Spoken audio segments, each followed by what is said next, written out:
سحر سے ساپہر تک کتاب کے مصنف ڈاکٹر سہیل احمد خان۔ مضمون زرافہ۔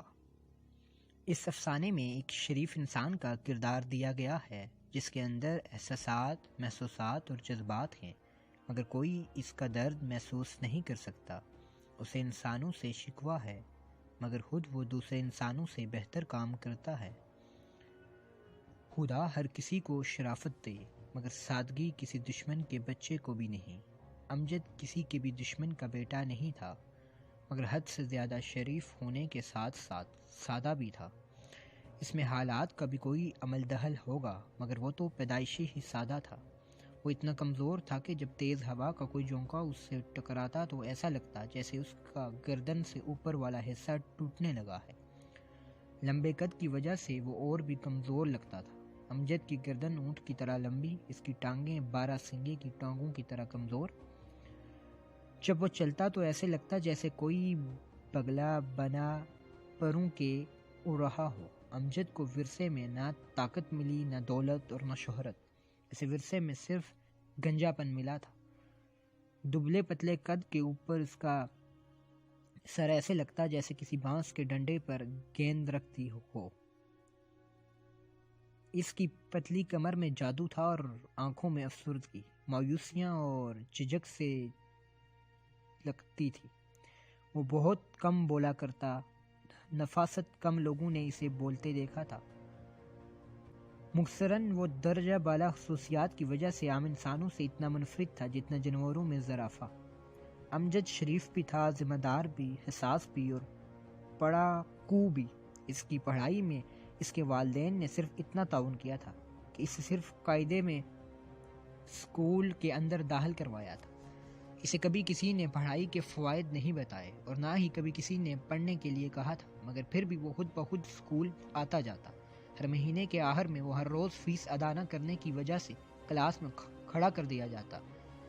استاد فیس نہ دینے کی وجہ دریافت کرتے مگر وہ کوئی جواب نہ دیتا۔ فیس لیٹ ہونے کے ایک دن بعد اسے مہلت، دوسرے دن تھوڑی سی بےعزتی، تیسرے دن زیادہ بےعزتی، چوتھے دن ڈنڈے اور پانچویں دن کان پکڑوائے جاتے۔ پھر چھٹے دن تنگ آ کر اپنی جیب سے پیسے نکال کر اس کی فیس اپنے آپ کو ادا کر دیتے۔ امجد نے اسکول کے اندر جتنے مہینے گزارے تھے، ہر مہینے کے آخر میں یہی معمول رہتا۔ اس نے کبھی بھی استاد کے سوال کا جواب نہیں دیا تھا اور خاموش رہ کر ڈنڈے کھا کر گزارا کر لیتا، مگر امتحان پاس کر لیتا تھا کیونکہ وہ پرچہ صحیح حل کر دیتا تھا۔ اسے استاد کے سوال کا جواب تو آتا تھا مگر اپنی سادگی اور اعتماد کی کمی کی وجہ سے نہ دے سکتا تھا۔ کلاس میں اس کے ساتھ کوئی بیٹھنا پسند نہیں کرتا تھا، لہذا وہ ہمیشہ کلاس کے کونے میں بیٹھا کرتا تھا۔ اسکول اور کالج میں اس نے کوئی دوست نہ بنایا تھا۔ میٹرک کی امتحانی فیس بھی اسکول کے فنڈ برائے غربا سے دی گئی۔ کالج میں داخلہ کی فیس اس نے گھر سے مانگی تھی۔ کالج کا چوہا بھی امجد کے سامنے اپنے آپ کو شیر محسوس کیا کرتا تھا۔ اسکول کی زندگی میں بھی کبھی وہ نالیں بغلوں کے نیچے رکھ کر نہیں بھاگا، بلکہ خاموشی سے ٹانگ سے چھوٹے لڑکوں سے مار کھا کر اپنی گری ہوئی کتابیں اٹھا کر گھر آ جاتا۔ اسکول اور کالج کے اکثر شریر لڑکے مکہ اور لات مارنے کی مشق بغیر کسی وجہ کے امجد پر کیا کرتے تھے۔ اس نے کبھی بھی ان زیادتیوں کا تذکرہ کسی سے نہیں کیا تھا۔ کالج میں 2 سال گزارنے کے بعد تانا کا نشانہ بن بن کر، مزاح کا موجب بن بن کر، کم از کم اپنے اندر سے ہلے مانگنے کی جھجک کا بت کسی حد تک توڑ چکا تھا۔ ایف اے کرنے کے بعد بی اے بھی کالج سے کیا۔ اس کا والد غریب ضرور تھا مگر اس نے ہمیشہ امجد کا مطالبہ پورا کیا اور پھر امجد نے بھی کون سے بڑے مطالبے کیے تھے۔ امجد نے تو زندگی میں اپنے والدین سے 2-3 مرتبہ فیس مانگنے کے سوا کچھ نہ مانگا تھا۔ بی اے تک فیل نہ ہوا تھا۔ باپ نے بھی سوچا کیوں نہ اسے یونیورسٹی میں داخل کروا کے تھوڑی سی اور تعلیم دلوائی جائے، پھر اسے اچھی نوکری مل جائے گی اور میں باقی زندگی آرام سے گزاروں گا۔ امجد کو یونیورسٹی میں داخل کر دیا گیا تھا۔ یونیورسٹی کا پہلا دن بڑے بڑے پریشان ہو جاتے ہیں۔ ہر سینئر فولنگ کرتا ہے، ہر بندہ طنز کرتا ہے، پوری رات آدمی کو فول بننا پڑتا ہے، مگر امجد کے لیے یہ سب کچھ نیا نہ تھا۔ اسے تو پوری زندگی کا ہر ایک دن یونیورسٹی کے پہلے دن کی طرح گزرا تھا۔ ویلکم پارٹی میں ہر نیا آنے والا طالب علم اپنا تعارف کرواتا ہے۔ اس سے پہلے پرانے طلباء کالج کے ایک گروپ کے سامنے انٹرویو دینا ہوتا تھا۔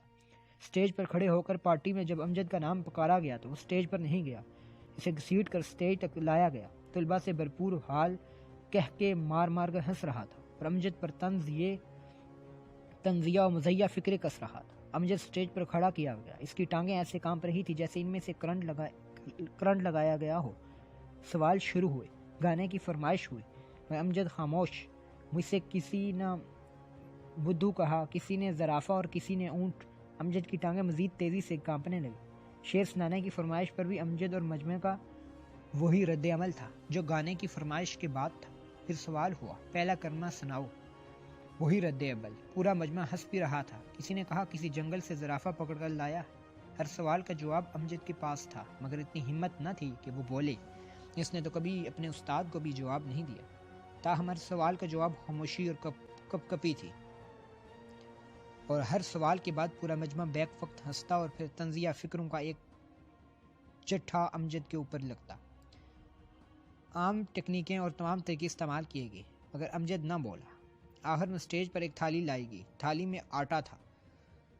امجد کے ہاتھ باندھ کر تھالی ڈائس پر رکھ دی گئی اور امجد سے کہا گیا کہ وہ تھالی کو گرائے بغیر اس میں رکھا گیا خزانہ ڈھونڈ کر باہر نکالے. پھر وہ خزانہ تمہارا. امجد پھر خاموش. مجھ سے بلند آواز آئے اور زرافے نے تجھ کو تیری ماں کا واسطہ کچھ تو کرو ورنہ اتر جا سٹیج سے. ہوا مخوا وقت ضائع نہ کر. امجد کے طنز کا کوئی بھی فکرہ کوئی اثر نہ رکھتا تھا, مگر اب اسے تھوڑا سا ڈر لگا کہ بات اس کی ماں کے واسطے تک پہنچ چکی. کہیں کوئی میری ماں کے لیے کچھ نہ کہہ دے. وہ کچھ بھی برداشت کر سکتا تھا مگر ماں کی بے عزتی نہیں, اور خدا نہ خواستہ کوئی اگر اس کی ماں کو بھی گالی دے دیتا تو وہ کچھ نہیں کر سکتا تھا. یہ سوچتے ہوئے وہ کمر کے پیچھے باندھے ہوئے ہاتھ لیے چلتا ہوا تھالی کے قریب پہنچا. سوچا کہ خزانہ کیسے نکالا جائے. اس کے پاس ایک ہی ترکیب تھی کہ منہ آٹے سے بھری تھالی میں ڈالے. اس نے ایسا ہی کیا. منہ نکالا تو حال تالیوں کی گونج رہا تھا اور امجد اتنا خوفناک لگ رہا تھا کہ نرم طبیعت کی لڑکیوں کی چیخیں بھی نکل گئیں جو تالیوں کی گونج میں دب گئیں. جب پورا حال ہنس ہنس کر تھک چکا تھا پھر اس کے ہاتھ کھولے گئے. امجد نے اپنی قمیض کے پلے سے منہ پر لگا ہوا آٹا صاف کیا. مجمع اس بات پر بھی ہنسا تھا. طلباء کی جوری میں سے ایک نے کہا, ٹھیک ہے تیری فولنگ ختم ہوگی, ٹھیک ہے اب اپنا تعارف کروا اور چلا جا. امجد پھر خاموش تھا. منہ سے آواز آتی ہے, پتہ ہے تیرا نام زرافہ ہے اور تو افریقہ کے جنگل سے آیا ہے. پورا مجمع بہت محظوظ ہوا. امجد سٹیج سے نیچے اترا. ایک کونے میں جا کر خالی کرسی پر بیٹھ گیا. امجد کو یونیورسٹی کا ہر طالب علم زرافہ کے نام سے جانتا تھا اور امجد نے بھی کبھی مزاحمت نہیں کی, حتیٰ کہ پروفیسر بھی کلاس میں تھوڑا مزہ پیدا کرنے کے لیے اسے زرافہ کہہ دیا کرتے تھے. فولنگ 2 ہفتے تک جاری رہی مگر امجد کی کبھی بھی ختم نہ ہوئی. امجد کا روم میٹ بھی کسی کی آمد پر امجد پر 2-4 طنزیہ مزاحیہ کس شغل لگا لیتا. پورے ہاسٹل میں جب کوئی بور ہوتا تو امجد کے کمرے میں آ کر اسے تھوڑا بہت تنگ کر کے لطف اندوز ہوتا. امجد اب اپنے روم میٹ سے کچھ بات کرنے لگا تھا. جب کمرے میں دونوں کے علاوہ کوئی اور نہ ہوتا تو امجد کا روم میٹ اس سے کریٹ کر کچھ پوچھتا, مگر جب کوئی تیسرا موجود ہوتا تو پھر وہی طنز وہی شغل میلہ. امجد نے کبھی شکوہ نہیں کیا. تھوڑے عرصے کے بعد امجد کے روم میٹ کو اس پر تھوڑا ترس آنا شروع ہو گیا. اس کے دل میں یہ تجسس تھا کہ وہ امجد کے متعلق کچھ جانے. امجد اب کم از کم مطلب کی کوئی بات اپنے روم میٹ سے کر دیتا, مگر پھر بھی پورے دن میں 4-5 فکروں سے زیادہ نہیں. اب آہستہ آہستہ امجد اپنے معاشی مسائل کے متعلق روم میٹ سے کچھ کہہ دیتا. روم میٹ امجد کا ہمدرد بن چکا تھا. اس نے امجد کو اپنے دوست کی ٹیوشن اکیڈمی میں بات کر کے رکھ لیا تاکہ فارغ وقت میں کچھ ٹیوشن پڑھا کر کچھ نہ کچھ خود کما لیا کرے. ٹیوشن اکیڈمی کا پرنسپل امجد کا دوست. اس نے امجد کو دیکھتے ہی ناک اٹھا کر اسے اس غرض سے رکھ دیا تھا کہ کہیں امجد ناراض نہ ہو جائے. اکیڈمی کا اصول تھا کہ ٹیوٹر کو طلباء کو بندوبست خود کرنا پڑے گا. یہ ٹیوٹر تک ہے کہ وہ کتنے طلباء بنا سکتا ہے. اکیڈمی صرف جگہ مہیا کرے گی. مہینے کے آخر میں ٹیوٹر کو 500 روپے اکیڈمی کو دینے ہوں گے. کون تھا بیوقوف جو اپنا بیٹا یا بھائی امجد کے پاس ٹیوشن کے لیے چھوڑتا. 2-3 دن تک تو وہ اکیڈمی میں صرف جا کر بیٹھتا رہا. اس نے یہ مسئلہ بھی روم میٹ کو بتا دیا. اگلے دن روم میٹ نے کہیں سے طالب علم کو امجد کے پاس ٹیوشن کے لیے بھجوایا. اب امجد کا ایک طالب علم ہے, مجھے اسے پڑھانے کی کوشش کرتا ہے, مگر وہ طالب علم تو تھوڑا سا شریر تھا. وہ بالکل سنجیدہ نہ ہوتا. وہ بھی امجد کے ساتھ الٹی سیدھی باتیں کرتا اور امجد اپنا وقت پورا کر کے کمرے میں آ جاتا. ٹیوشن کا یہ اصول ہوتا ہے کہ فیس ایڈوانس لی جاتی ہے, مگر امجد کو اپنے طالب علم کے سامنے بھی اتنی ہمت نہ ہوئی کہ اس سے فیس مانگے. مہینے کے 30ویں دن امجد کو اپنے طالب علم کے سامنے بھی اتنی ہمت نہ ہوئی کہ اس سے فیس مانگے. مہینے کے 30ویں دن امجد پھر اکیڈمی میں گیا. اس کا اسٹوڈنٹ نہیں آیا تھا مگر اس کا باپ آیا تھا. وہ پرنسپل سے غصے میں باتیں کر رہا تھا. وہ کہہ رہا تھا, آپ نے اکیڈمی میں کس قسم کے لوگ رکھے ہوئے ہیں. میں نے بیٹے کی کاپیاں چیک کی مگر ایک لفظ کا کام نہیں کروایا گیا. اتنی دیر میں امجد دفتر میں داخل ہوا. پرنسپل یہ کہتے ہوئے اٹھ کر باہر چلا گیا۔ لیجیے جناب، یہ ہیں آپ کے بیٹے کے ٹیچر، جو کچھ کہنا ہے ان سے کہیے۔ وہ شخص اب امجد کی طرف مڑا۔ اچھا جناب، آپ کو اتنی لاپرواہی کا مظاہرہ نہیں کرنا چاہیے، آپ نے میرے بیٹے کا صرف ٹائم ضائع کیا۔ جب اس نے دیکھا کہ امجد انتہائی شریف ہے، اس نے ہر فکرے کے ساتھ اپنے غصے کی مقدار کو بڑھانا شروع کر دیا اور آخر میں یہ کہا، تم جیسے لوگ دھرتی پر بوجھ ہیں، مر جاؤ، تمہیں ٹیوشن فیس کے بجائے تو کے ملنے چاہیے۔ اور سن میرے بیٹے کا، تو نے وقت ضائع کیا ہے، کسی اور کے بیٹے کا وقت ضائع کیا تو وہ سبق سکھا دے گا، یہ ہماری شرافت ہے کہ ہم چھوڑ رہے ہیں۔ وہ اور بھی بہت کچھ کہہ کر دروازے سے باہر نکل گیا۔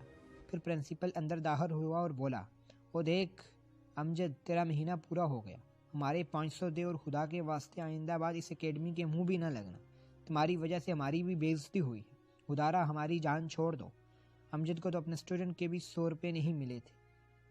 اس نے پرنسپل سے درخواست کی کہ وہ اسے کل 500 روپے پہنچا دے گا، آج اسے جانے دیا جائے۔ پرنسپل نے کہا، تو ہم کو دھوکہ نہیں دے سکتا، اب کسی نے تیرے پاس اپنا بھائی یا بیٹا نہیں بھیجا، اس میں ہمارا کوئی قصور نہیں، مگر ہمیں اپنی بقا کے لیے اپنی فیس چاہیے۔ ٹھیک ہے، آج مہلت ہے، کل پیسے نہ پہنچے تو میں کمرے میں پہنچ جاؤں گا۔ پرنسپل نے پھر کہا، بس کل پیسے پہنچ جانے چاہیے۔ زندگی میں پہلی مرتبہ امجد کو اپنی تذلیل کا احساس ہوا۔ وہ پوری رات وہ سوچتا رہا کہ آخر کیا وجہ ہے، ہر کوئی اس کی بے عزتی کیوں کرتا ہے، ہر کوئی غصہ اس پر کیوں نکالتا ہے۔ ٹھیک ہے، میں اپنے اسٹوڈنٹ کو کچھ نہ پڑھا سکا، مگر میں کوشش تو کرتا تھا، اب وہ نہیں پڑھا، میں کیا کر سکتا ہوں۔ پوری رات اس نے جاگتے جاگتے گزاری۔ اگلے دن پھر اس کے روم میٹ نے اس کی پریشانی کی وجہ پوچھی، مگر امجد نے اسے بتایا کہ نہیں، ایسی کوئی پریشانی نہیں، وہ اب بہت خوش ہے۔ اسی دن یونیورسٹی سے آ کر اس نے 500 روپے اپنی الماری کے اخبار کے نیچے سے اٹھائے اور اکیڈمی کی طرف چل پڑا۔ اکیڈمی کے پاس سے ایک طرف نالا گزرتا تھا اور سامنے شہر کی مین روڈ پل کی مدد سے گزرتی تھی۔ امجد نے سوچا کہ وہ پرنسپل کو پیسے نہ بھیجے، آخر اس کے پاس کہاں سے آئے۔ پھر اس اسٹوڈنٹ نے بھی ٹیوشن فیس نہیں دی تھی۔ پھر اس نے یہ نہیں سوچا کہ ایک انسان نے اسے فیس ادا نہیں کی، میں بھی ایک انسان کو نہ ادا کروں تو کیا فرق پڑتا ہے۔ پھر اس کے ضمیر نے اسے ملامت کیا۔ اکیڈمی کی طرف جاتے ہوئے ایک طالب علم کو بلایا، اسے 500 روپے دیے اور کہا، یہ پرنسپل صاحب کو دے دینا۔ امجد نے یہ سوچتے ہوئے پیسے دیے کہ ایک انسان نے اسے دھوکہ دیا فیس نہ دے کر، مگر ایک اور انسان میں کچھ تو فرق ہونا چاہیے، زرافے اور انسان میں کچھ تو فرق ہونا چاہیے۔ یہ سوچتے ہوئے امجد نے پل سے چھلانگ لگا دی۔ پل سے نیچے ایسے جا رہا تھا جیسے بنا پروں کے کوئی بگلا اڑ رہا ہو۔ امجد نالا کے نوکیلے پتھر کے اوپر جا کر گرا۔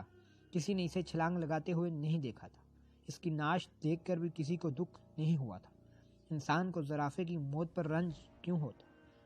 امجد کو ہی دکھ تھا کہ دنیا کے اندر اسے کوئی اور زرافہ نہیں ملا تھا جو اس کے درد کو سمجھ سکتا، اور پھر انسان کے درد کا احساس نہیں کر سکتا، زرافے کے درد کا کیسے احساس کرتا؟